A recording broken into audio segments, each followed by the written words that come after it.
କ'ଣ ଆଜ୍ଞା ପୁରୁଣା ବର୍ଷ ସରିକି ନୂଆ ବର୍ଷ ଆସୁଛି ଆଉ ପିଲାଦିନ କଥା ମନେ ପଡ଼ୁଛି ନା ନାହିଁ? କହିଲେ ଆମ ପିଲାଦିନ କେତେ ସୁନ୍ଦର ଥିଲା ଆଉ ଆମେ ସେଥିରେ କେତେ ମଜାମସ୍ତି କରୁଥିଲେ।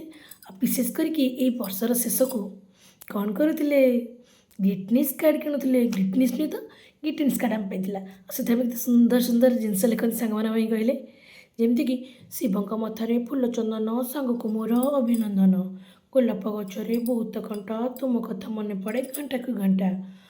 ଆଉ ସବୁଠାରୁ ବେଷ୍ଟ ମୋ ପାଇଁ ଥିଲା ପଖାଳ ଭାତକୁ ଆମ୍ବିଳା ଦହି ତୁମ ପରି ସାଙ୍ଗକୁ ଭୁଲିବି ନାହିଁ।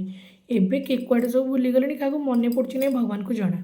ହଁ, ଏ ଗ୍ରିଟିନ୍ସ କାର୍ଡ଼ ଦୋକାନ ତ ମାର୍କେଟରେ ନାହିଁ, ତା ବଦଳରେ ଅଛି ନା ଆମ ସମସ୍ତଙ୍କ ପାଖରେ ସବୁଦିନିଆ ହ୍ୱାଟ୍ସଅପ୍, ଫେସବୁକ୍, ଇନଷ୍ଟାଗ୍ରାମ, ମେସେଞ୍ଜର କେତେ କ'ଣ ସବୁ ଅଛି।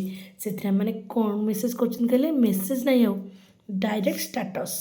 Happy new year to all of my friends relatives ଅମକି ଧମକି ସମକି XYZ ଲେଖିଦେଇକି ଶାନ୍ତିରେ ଘୁଙ୍ଗୁଡ଼ି ମାରିଲେ। ସେ ପୁଣି ଲେଖିବା କେତେବେଳେ? ରାତି 12ଟାରେ।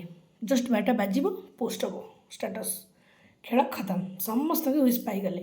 ଆଉ ଯିଏ ଅଧିକ ପୁରା କ୍ଲୋଜ୍ କେବଳ ତାଙ୍କୁ ଖାଲି ମେସେଜରେ ହାପି ନ୍ୟୁ ଇୟର୍ଟା ମେସେଜ୍ କରିଦେଉଛନ୍ତି।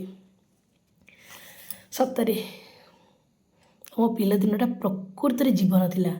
ଏବେ ଏ ମୋବାଇଲ ଯୁଗରେ ଖୁସି କ'ଣ ମଣିଷ ଭୁଲିଗଲେଣି। ଆଗରୁ ତ ଭୋଜି ମାନେ କାହା ଘର ଲୁଣ ତେଲ, କାହାର ଚାଉଳ, କାହାର କ'ଣ ଟଙ୍କେ ଟଙ୍କେ ଯୋଗାଡ଼ କରି 2-2 ଟଙ୍କା ଯୋଗାଡ଼ କରି ଅଣ୍ଡା ଆଣିକି ତରକାରୀ କରିକି ଆମେ ଭୋଜି କରି ଖୁସି ହେଉଥିଲେ। ଏବେ ତ 500 1000 ଖର୍ଚ୍ଚ କରିକି ବି ସେ ଶକୁନ ନାହିଁ ଭୋଜିରେ। ଠିକ୍ ନା ନାହିଁ? କମେଣ୍ଟ କରି ଜଣାଇବେ। ରହିଲି, କାଲି ଆମେ ଗୋଟେ ସୁନ୍ଦର ଭିଡ଼ିଓ ସହିତ ଆସିବା। ଆଉ ହଁ, ସେ ଭିଡ଼ିଓରେ ନା ମୁଁ ପିକନିକ୍ ସ୍ପଟକୁ ନ ଯାଇପାରିଲେ ବି ଆମ ଘର ପାଖରେ ଥିବା ସୁନ୍ଦର ଜାଗା ଆପଣମାନଙ୍କୁ ଦେଖେଇବି।